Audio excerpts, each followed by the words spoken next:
posádka dnešního dne. Takže příjemnou zábavu my si budeme pak povídat další podrobnosti o tom, jak se traktoriál jezdí. A teď si můžeme jenom stručně ještě zrekapitulovat, že to soutěž pro nákladní vozidla s pohonem na všechna 4 kola, nebo to stína 2,5 tuny rozdělení do těch kategorií a traktoriál funguje tím způsobem, že posádka vyjede výjezdovou bránou, i ta se počítá jako plnohodnotná brána, to znamená na dotyk, na průjezd.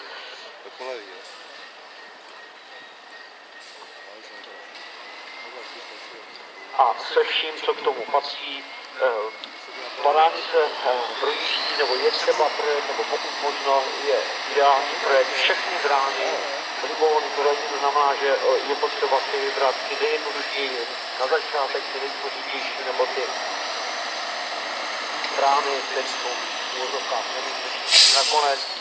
No a nepřejet nezlomit si, řeknou se týče a zase výjezdovou bránou, která je plnohodnotnou, se týká budoucího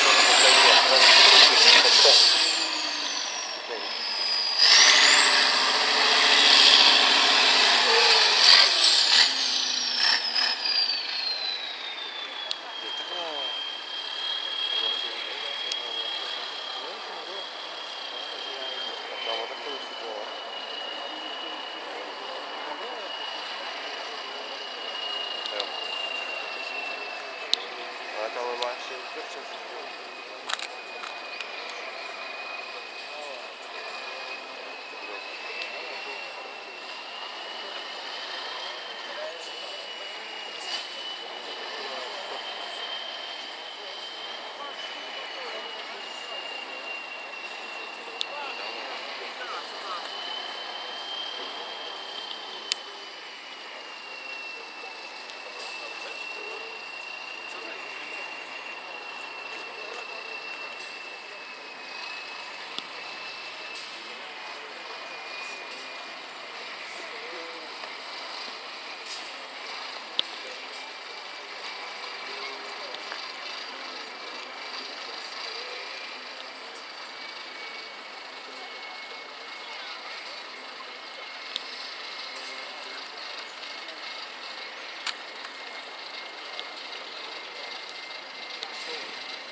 Já to zahledlačí.